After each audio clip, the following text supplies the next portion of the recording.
first. You can be lonely for a while as a human, but being alone for too long is very psychologically damaging in ways that aren't. Emotional loneliness is an emotional state, while aloneness is a material one. Experiencing the breakdown of language in your head is one of the most frustrating things you ever have to face. We tend to think in words and sentences because we normally talk routinely. If you stop expressing thoughts completely, you lose the ability to think clearly or reasonably. So you slowly start to think. 1. Less linguistically, because why think in words when you can think in raw mental sensations? What philosophers call qualia. And 2. Less prepositionally, as in, your thoughts don't make propositional claims about the world, but tend to drift more towards raw experience. You don't know if your inner representation of the world is recognizably human anymore, or if you even have one. And also, 3, you start thinking less indaxically, as in, your brain doesn't see much value in separating your thoughts from other people's because you don't really need to, because you never have to articulate them. This causes a weakness in identity in general. 2nd, you can partially satisfy your emotions of unlovability and loneliness and put off the breakdown of language that comes from aloneness by breaking down your sense of self into 2 parts. 1, an experiencer with very little baggage, no memory, beliefs, or identity or pain, an anchor for the indexicality of your experiential consciousness, but little else. 2,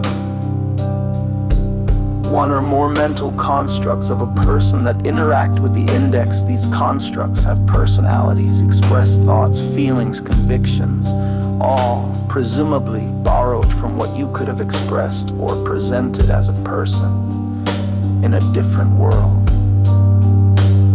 where you weren't alone.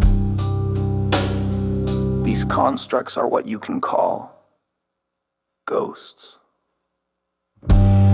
What separates ghosts from regular daydream constructs is that they are created not to satisfy a fantasy, but to try and simulate an actual human soul without a body bounded to your mental landscape by the act of separating the index as an embryonic mental construct free from the burdens of memories and trauma. The ghosts rise from all the you that remains. The index binds them by recognizing them as separate souls or declaring them as such.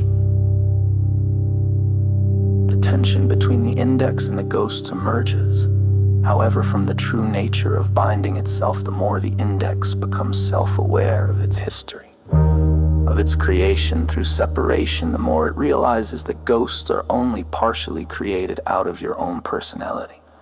The rest comes from your anima, which is a reflection of what you desire in other people. This connection between ghost and anima makes the act of binding itself coercive, in the metaphorical sense that makes ghosts real souls with conscious experiences that makes them different from elaborate fictional characters.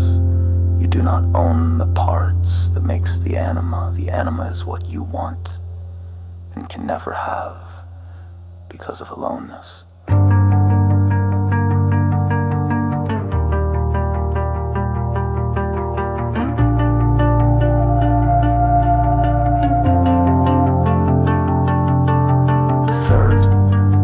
Maintaining the index ghost interpretation or metaphorization of reality. Maintain it. Once the question of enslaved ghost rises up, is very difficult. There is no easy in-world or, in metaphor, solution to it, unless you claim the ghost as part of yourself, not as slaves, but as successors. You let your already weakened by isolation sense of self die completely, and you invite the anima, an amalgamation of the strongest ghosts, to come in and take the index. Instead of seeking your anima in the world, you kind of just embody it forth. Even though this mental sleight of hand can give you some extra time, it's ultimately unsustainable. Consuming your own anima makes this new you. Even though you can have a stronger sense of self, you have a much more confusing and less defined anima. You do not know what you want other people to be, because that automatically translates into things you feel you should be yourself. But what you ultimately want underneath all metaphors isn't to be anything. You just don't want to experience mind-breaking, prolonged isolation and aloneness. You just want to be loved, but you can't be loved now, even if someone loves you, because there is no you, not anymore.